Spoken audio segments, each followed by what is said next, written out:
YouTube channel शिक्षा दीक्षा। तो चलिए स्टार्ट करते हैं आज की अपनी वीडियो। आज की जो मेरी वीडियो है वो है करंट अफेयर्स की। बहुत ही इंपॉर्टेंट कुछ जो करंट अफेयर्स हैं जो मैं थोड़ा डीप में बताती हूँ आपको, उनकी ही आज ये वीडियो होगी। तो बहुत इंपॉर्टेंट करंट अफेयर्स है, वीडियो बिल्कुल भी मिस मत कीजिएगा। एंड हाँ, अगर अभी तक आपने मेरे चैनल को सब्सक्राइब नहीं किया है तो जल्दी से सब्सक्राइब कर लीजिए, बेल आइकन को प्रेस कर लीजिए। इसके साथ आप मुझे इंस्टाग्राम पे फॉलो कर सकते हो, लिंक आपको डिस्क्रिप्शन में मिल जाएगा। तो चलिए स्टार्ट करते हैं जल्दी से। तो जैसा कि मैंने बोला कि इम्पोर्टेंट करंट अफेयर्स की है, और ये जो करंट अफेयर्स हैं ये काफ़ी ज़्यादा आ सकते हैं आपके एग्जाम्स में और बहुत ही ज़्यादा इम्पोर्टेंट है। तो चलिए देखते हैं पहला क्या है। Stand up India. क्या है स्टैंड अप इंडिया, देख लेते हैं। स्टैंड अप इंडिया का विस्तार 2025 तक के लिए कर दिया गया है। तो स्टैंड अप इंडिया से एक जो करंट न्यूज़ ये आई है कि 2025 तक के लिए वो बढ़ा दी गई है, ठीक है। और क्या उसके अंतर्गत क्या आता है, इसके तहत SC ST के जो भी लोग हैं, इसके अलावा जो भी महिलाएं हैं, ठीक है। तो महिलाएं कोई भी कास्ट की, चाहे वो जनरल हो, SC ST हो, OBC हो, वो सारी ही इस सुविधा का लाभ ले सकती हैं। लेकिन जो पुरुष हैं उसमें सिर्फ SC ST, ठीक है। तो उनको 10 लाख से 1 करोड़ रुपए तक का ऋण प्रदान किया जाता है, ठीक है। तो ये एक सरकार की तरफ से चलाई गई मुहिम है जो बहुत ही अच्छी है। और इसके तहत क्या है कि अगर आप अपना कोई स्टार्टअप करना चाहते हैं, आप मान लीजिए कोई बिजनेस स्टार्ट करना चाहते हैं, तो आपके पास अभी पैसे नहीं है बट आपको पता है कि आपका बिजनेस जो है आगे बहुत ग्रोथ करने वाला है, तो आप क्या कर सकते हो, आप गवर्नमेंट से लोन ले सकते हो। और फिर वो लोन जो है वो बहुत ही आसान किस्तों में आप गवर्नमेंट को चुका सकते हो। तो उससे क्या होगा कि आपको टाइम पे पैसा भी मिल जाता है और उसके बाद आप उसको बाद में अदा भी कर देते हैं, और आपका काम जो है, आपका स्टार्टअप जो है वो अच्छे से स्टार्ट हो जाता है। तो कितना इसमें मिल सकता है पैसा, 10 लाख से 1 करोड़ रुपए तक, जो कि एक काफ़ी अच्छी खासी इनकम है, ये मिल सकती है। चलिए अब नेक्स्ट देखते हैं स्फूर्ति योजना। स्फूर्ति योजना क्या है, तो जो स्फूर्ति योजना के पहले हम लोग नेम देख लेते हैं। फुल नेम क्या है, scheme of fund for upgradation and regeneration of traditional industries. तो ये है स्फूर्ति का पूरा नाम, ठीक है। हो सकता हो आपसे पूछा जा सकता है, इसलिए यहाँ पे लिखा गया है scheme of fund for upgradation and regeneration of traditional industries. तो चलिए अब देखते हैं क्या है स्फूर्ति योजना। ये योजना पारंपरिक उद्योगों को बढ़ावा देने के लिए प्रारंभ की गई है। और आपके पारंपरिक उद्योग में कैसे कैसे उद्योग आते हैं, जैसे आपका बांस का, तो बांस का उद्योग देखिए आजकल जो ये बैम्बू से बनने वाली चीजें बहुत फेमस हो रही है। तो इनसे बनने वाले सोफे, इनसे बनने वाली बहुत सारी चीजें जो बैम्बू के आप देखते हो हैंडीक्राफ्ट्स होते हैं, बहुत ही ज्यादा देखने में भी अच्छे लगते हैं, एंटीक टाइप के लगते हैं, एंड फेमस भी बहुत हो रहे हैं। तो ये एक जो बांस का उद्योग है, और उसके अलावा शहद, हनी से रिलेटेड जो है, और खादी, ठीक है। और इसके अलावा और ऐसे ही पारंपरिक उद्योग जो हैं उनको बढ़ावा देने के लिए ये जो योजना है, स्फूर्ति योजना, ये प्रारंभ की गई है। इसके तहत इन उद्यमों के 100 क्लस्टर्स विकसित किए जाएंगे, 100 क्लस्टर विकसित किए जाएंगे इन उद्यमों के। और ये योजना जो है वो स्टार्ट कब हुई थी, 2005 में, ठीक है। ये योजना सर्वप्रथम 2005 में प्रारंभ की गई थी। चलिए अब नेक्स्ट देखते हैं वंशधारा नदी जल विवाद। तो देखिए, नदी जल विवाद जब भी कभी सामने आता है तो बहुत इंपॉर्टेंट होता है, आपके एग्जाम्स में पूछा जाता है। जैसे कावेरी जल विवाद था, ये भी बहुत इंपॉर्टेंट था। और ये सारी चीजें बहुत आपकी पूछी जाती है, चाहे आपका IAS का एग्जाम क्यों ना हो, ये सारी चीजें बहुत अच्छे से डीपली पूछी जाती हैं। तो एक ये जो जल विवाद है, वंशधारा नदी जल विवाद, इसमें देखते हैं वंशधारा नदी जल विवाद उड़ीसा व आंध्र प्रदेश के मध्य है, ठीक है। क्योंकि आप जानते हैं नदियां जो होती हैं वो तो कभी कभी ऐसा होता है कि दो दो राज्यों से, तीन तीन राज्यों से होकर के उनकी सीमा जो है, उनकी सीमा से होकर के गुजरती है। तो कभी कभी क्या हो जाता है कि अगर एक राज्य कुछ कर रहा है तो दूसरे राज्य को उसमें आपत्ति हो जाती है कि नहीं, हम नहीं करने देंगे, ये नदी हमारी है, या हम इस पे ऐसा कर सकते हैं, या आप नहीं बना सकते, दोनों की है, ठीक है। तो इस तरीके के विवाद जो है वो अक्सर खड़े हो जाते हैं नदियों के ऊपर। तो ये जो वंशधारा नदी है, इसके ऊपर जो जल विवाद हुआ है किन दो राज्यों के बीच हुआ है, उड़ीसा और आंध्र प्रदेश, ठीक है। अब देखते हैं नेक्स्ट, आंध्र प्रदेश द्वारा इस नदी पर नहर का निर्माण किया जा रहा है जिसका उड़ीसा द्वारा विरोध हो रहा है, ठीक है। आंध्र प्रदेश इस पर एक नहर का निर्माण कर रहा था जिसका कि उड़ीसा विरोध कर रहा था। हालांकि बात भी सही है, विरोध करने की वजह भी कई होती हैं। कई बार क्या होता है कि नहर काट के अपनी तरफ कर ली जाती है, या कभी-कभी पानी जैसे दूसरे राज्य में जो जाता था वो कम पानी पहुँच पाएगा, या कई बार ऐसी चीज़ें हो जाती हैं उनको सिंचाई करने में दिक्कत आ जाएगी। तो कई चीज़ें होती हैं जिसकी वजह से ये जल विवाद सामने आते हैं। चलिए नेक्स्ट देखते हैं। इस समस्या के समाधान के लिए एक ट्रिब्यूनल का गठन भी किया गया था, ठीक है। तो जितने भी ऐसे जल विवाद होते हैं इनके लिए अपना एक ट्रिब्यूनल बनाया जाता है, ताकि जो भी इसमें प्रॉब्लम आ रही है, जो भी मामला है वो जल्दी से सॉर्ट आउट हो जाए, ठीक है। अब चलिए नेक्स्ट देखते हैं। भारत के निर्धन जिले।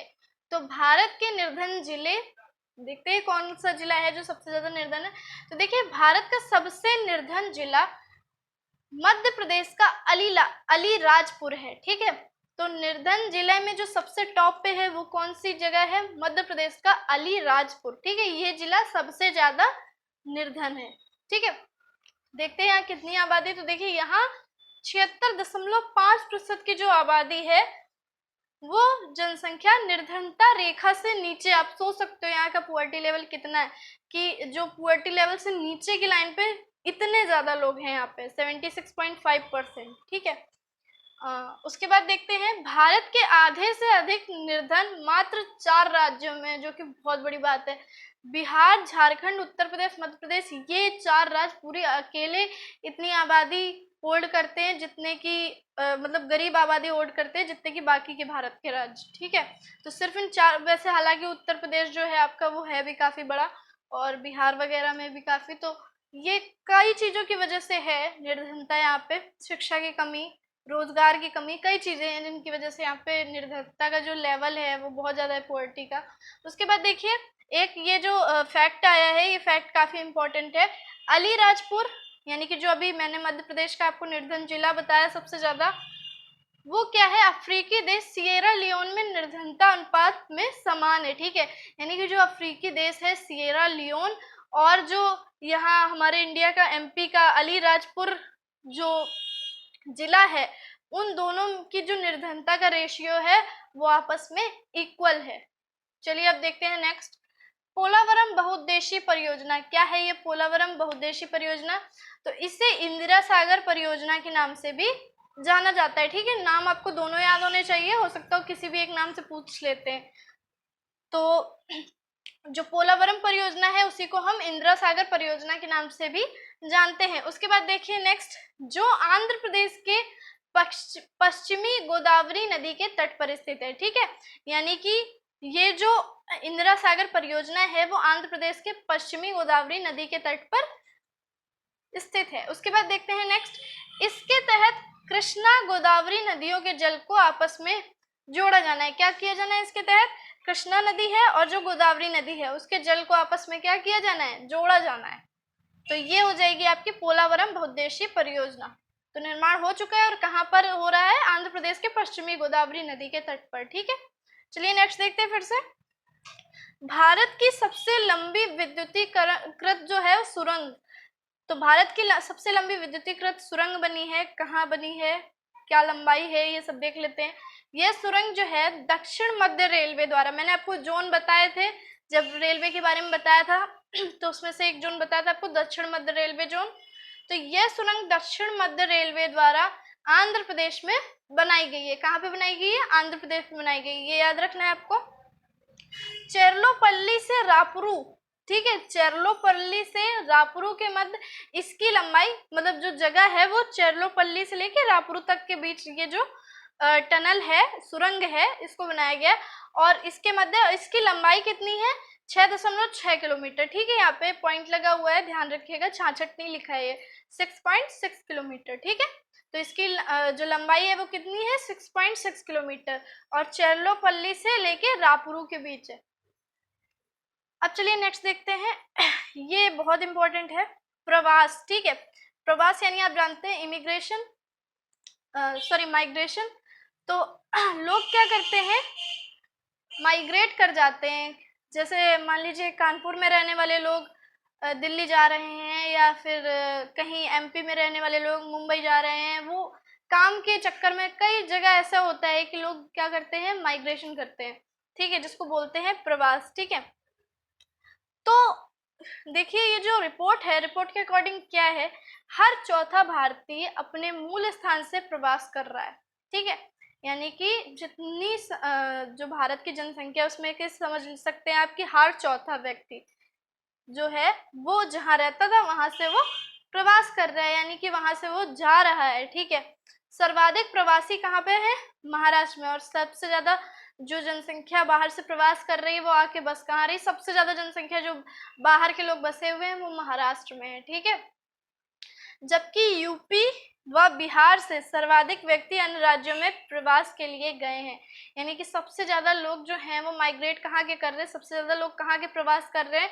यूपी और बिहार। तो सेम चीज, क्योंकि आप जानते हो यहाँ पे जो निर्धनता भी आप देख रहे हो कि निर्धनता का लेवल ज्यादा है, बेरोजगार हैं लोग, और साथ में बहुत सारे लोग अशिक्षित भी हैं। बिहार में हम जानते हैं शिक्षा की तो बहुत सबसे ज़्यादा दुर्दशा जो है वो बिहार में लड़कियों के साथ भी है। तो लड़कियां काफ़ी जगह बिहार की ऐसी हैं जो नहीं पढ़ पाती, और धन की कमी की वजह से भी कई जगह ऐसा होता है। सिर्फ लड़कियां ही नहीं, लड़कों को भी लोग नहीं पढ़ा पा रहे। जहाँ के लोग इतने ज़्यादा निर्धन होंगे तो वो कैसे अपने बच्चों को आगे की शिक्षा दे पाएंगे? तो ये मेन वजह है लोगों के प्रवास करने की। ठीक है, और एक वजह तो ये भी है, लोग अच्छी शिक्षा के चक्कर में या अच्छी कोई भी चीज़ के चक्कर में, मान लीजिए वो कुछ करना चाहते हैं, इसकी वजह से भी लोग माइग्रेट कर जाते हैं। तो ये एक बहुत ही गलत चीज़ है। आप खुद सोचिए कि किसी एक जगह से जो है लोग ज़्यादातर ज़्यादा से ज़्यादा संख्या में जा रहे हैं, और किसी एक जगह पे जाके बसते जा रहे हैं, तो वहाँ की आबादी तो बहुत ज़्यादा हो जाएगी, और जो आबादी के हिसाब से वहाँ पे जितनी भी सुविधाएं हैं उसमें भी बहुत दिक्कत आएगी। ठीक है, और एक जगह से सारे लोग अगर प्रवास कर जाएं तो ये चीज़ बहुत अपने आप में गलत है। इस चीज़ को रोका कैसे जा सकता है? तो इस चीज़ को आप भी और इसके साथ सरकार का तो बहुत ज़्यादा योगदान होना ही चाहिए। तो शिक्षा जितनी हो अच्छी हो, इसके साथ जो नौकरियां वगैरह हैं वो यहाँ पे बढ़े, ताकि यहाँ से जो ज़्यादातर लोग हैं वो बाहर जाके मतलब वो प्रवास ना करें। उनको यहीं पे अगर अच्छी सी कोई जॉब मिलेगी तो वो क्यों जाएंगे दिल्ली या मुंबई या बड़े जो मेट्रोपॉलिटन सिटीज़ होती हैं वहाँ पे जॉब करने? वो जल्दी नहीं जाएंगे, लेकिन जब वो यहाँ पर अच्छी जॉब पाएंगे तब। तो ये चीज़ सरकार को भी करनी चाहिए कि ज़्यादा से ज़्यादा यहाँ पे जो है नौकरियाँ बढ़ाई जाएं, तो इससे प्रवास काफ़ी मात्रा में रुकेगा। ठीक है, तो सबसे ये काफ़ी इम्पोर्टेंट चीज़ है। तो आपको ये याद रखना है डेटा कि हर चौथा भारतीय जो है वो अपने मूल स्थान से क्या कर रहा है? प्रवास कर रहा है। चलिए हम नेक्स्ट देखते हैं, मुख्यमंत्रियों की कमेटी। ठीक है, तो ये भी एक इम्पोर्टेंट चीज, बहुत खास, देख लेते हैं। 2022 तक किसानों की आय दोगुनी करने के लिए मुख्यमंत्रियों की 9 सदस्यीय कमेटी का गठन किया गया है। 2022 तक किसानों की आय क्या करने का लक्ष्य रखा गया है? दोगुनी करने का लक्ष्य है। पता नहीं हो पाएगा या नहीं हो पाएगा, हालांकि अगर कुछ काम करेंगे तो अच्छी बात है। तो 2022 तक किसानों की आय दोगुनी करने के लिए मुख्यमंत्रियों की 9 सदस्यीय कमेटी का गठन किया गया है। इसके अध्यक्ष कौन है? महाराष्ट्र के मुख्यमंत्री देवेंद्र फडणवीस। ठीक है, तो महाराष्ट्र के मुख्यमंत्री जो है देवेंद्र फडणवीस, उनको इसका अध्यक्ष बनाया गया है। तो ये थे गाइस आज के क्वेश्चन, आप इसका स्क्रीनशॉट ले सकते हैं। तो आई होप गाइज स्क्रीनशॉट ले लिया होगा आप लोगों ने। कैसी लगी है आपको आज की ये वीडियो, और जो इम्पोर्टेंट करंट अफेयर्स मैंने बताए हैं वो आपको कैसे लगे मुझे ज़रूर बताइएगा कमेंट में। मैं कोशिश करती रहती हूँ आप लोगों के लिए ऐसी इंपॉर्टेंट चीज़ें बहुत सारी लाने की जो कि आपके एग्जाम से रिलेटेड हो। बिल्कुल भी फालतू चीज़ें मैं बताने की कोशिश नहीं करती हूँ। जो भी आपके एग्जाम से बाहर चीज़ें हैं बहुत ज़्यादा, वो फालतू की चीज़ें मैं नहीं बताती हूँ, क्योंकि इससे टाइम वेस्ट होगा मेरा और आपका दोनों का। तो आपको कैसी लगी है आज की वीडियो मुझे कमेंट में ज़रूर बताइएगा। वीडियो लाइक कर दीजिएगा और सबके साथ शेयर कर दीजिएगा। तो मिलते हैं अपनी नेक्स्ट वीडियो में, तब तक के लिए सीखते रहिए, पढ़ते रहिए शिक्षा दीक्षा के साथ।